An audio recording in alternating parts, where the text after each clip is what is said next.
Imagine ser levado como prisioneiro para uma terra estrangeira e acabar servindo ao maior rei do mundo. Essa foi a história de Daniel. Ele interpretou sonhos enigmáticos, sobreviveu à cova dos leões e viu visões impressionantes sobre o futuro. Mas o que tudo isso significa para nós hoje? Assista até o final para descobrir. E se você gosta de conteúdos bíblicos, já deixa o like para fortalecer o canal. Daniel era um jovem hebreu levado para a Babilônia junto com outros nobres de Israel depois que o rei Nabucodonosor conquistou Jerusalém. Ele e seus amigos Ananias, Misael e Azarias foram escolhidos para servir na corte do rei e receberam um treinamento especial para se tornarem sábios no reino. Durante esse tempo, o rei ordenou que eles comessem os melhores alimentos do palácio, mas Daniel e seus amigos se recusaram, pois esses alimentos iam contra a lei de Deus. Eles pediram para comer apenas legumes e beber água. O chefe dos eunucos, responsável por eles, temeu que ficassem fracos, mas concordou em fazer um teste de 10 dias. Para surpresa de todos, os 4 jovens ficaram mais saudáveis e fortes do que os que comiam as iguarias do rei. Por causa de sua fidelidade, Deus os abençoou com grande sabedoria e entendimento, e Daniel recebeu o dom especial de interpretar sonhos e visões. Certo dia, Nabucodonosor teve um sonho estranho, mas não conseguia se lembrar dele. Irritado, ordenou que todos os sábios do reino interpretassem os sonhos sem que ele dissesse qual era, ameaçando matá-lo se falhassem. Nenhum sábio conseguiu, e o rei preparou a execução de todos. Daniel, ao saber da situação, pediu um tempo ao rei e orou junto com seus amigos, pedindo a Deus que lhe revelasse o mistério. Deus respondeu a oração, e Daniel foi até Nabucodonosor para contar o sonho e seu significado. O rei sonhou com uma grande estátua feita de diferentes materiais, a cabeça era de ouro, o peito e os braços de prata, o ventre e as coxas de bronze, as pernas de ferro e os pés de ferro misturado com barro.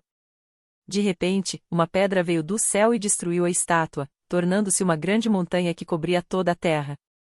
Daniel explicou que a estátua representava os reinos do mundo, a cabeça de ouro era a Babilônia, depois viriam outros impérios, mas todos seriam destruídos pelo reino de Deus, que duraria para sempre.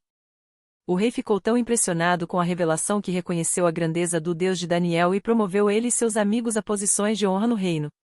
Algum tempo depois, Nabucodonosor, tomado pelo orgulho, mandou fazer uma estátua de ouro enorme e decretou que todos no reino se ajoelhassem diante dela. Quem não obedecesse seria jogado em uma fornalha ardente. Sadraque, Mesaque e Abednego, amigos de Daniel, se recusaram a adorar a estátua, pois só adoravam a Deus.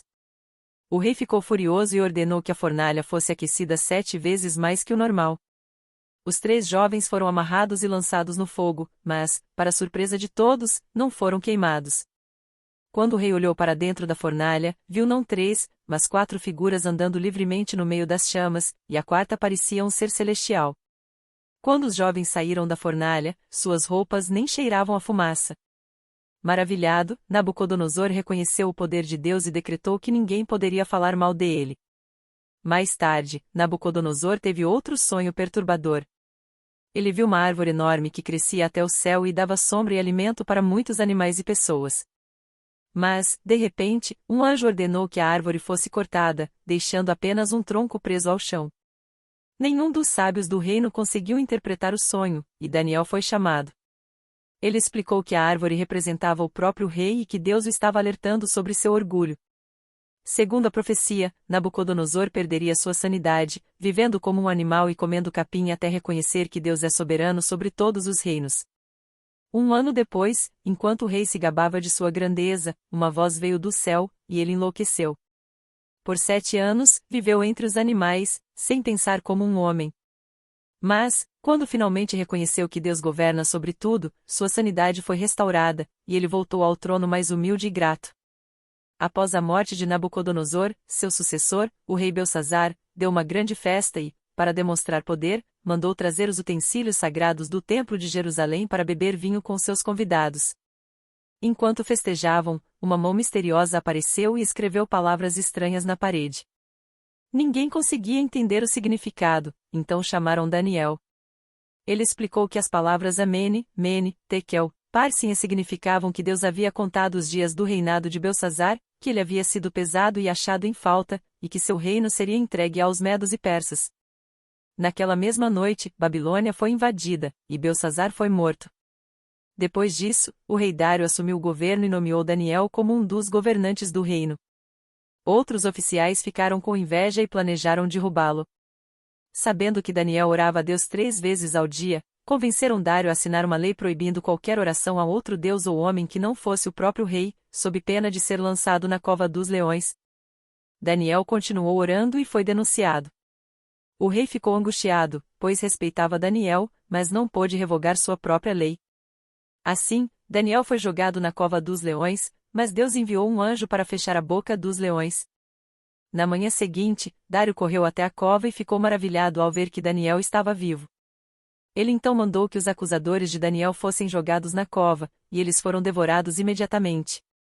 Depois disso, o rei decretou que todos no reino respeitassem o Deus de Daniel.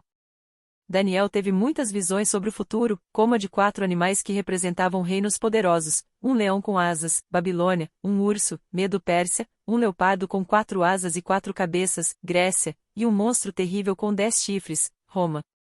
Ele também viu um governante maligno que perseguiria o povo de Deus, mas, no fim, Deus triunfaria e daria um reino eterno aos santos. Daniel também viu um carneiro com 2 chifres, Medo Pérsia, sendo derrotado por um bode com um grande chifre, Grécia. Depois, esse chifre se quebrou e surgiram 4 outros, representando a divisão do Império de Alexandre, o Grande. Um pequeno chifre apareceu e se tornou muito poderoso, indicando um governante cruel que perseguiria os fiéis e profanaria o templo. Daniel ficou tão perturbado que desmaiou. Percebendo que Jerusalém ainda estava em ruínas, Daniel orou a Deus pedindo perdão pelos pecados do povo. O anjo Gabriel apareceu e revelou a profecia das 70 semanas, indicando a vinda do Messias, que seria rejeitado e morto. Também foi revelado que Jerusalém e o templo seriam destruídos de novo, mas que, no final, Deus restauraria seu povo e estabeleceria seu reino para sempre. Nos últimos capítulos, Daniel teve mais visões sobre conflitos entre reinos, perseguições contra o povo de Deus e um governante maligno que se levantaria contra Deus. Mas, no final, Deus venceria todos os inimigos, e os justos ressuscitariam para a vida eterna. Daniel encerrou sua vida confiando na promessa de Deus, sabendo que, apesar das dificuldades, o Senhor estava no controle e traria justiça ao mundo.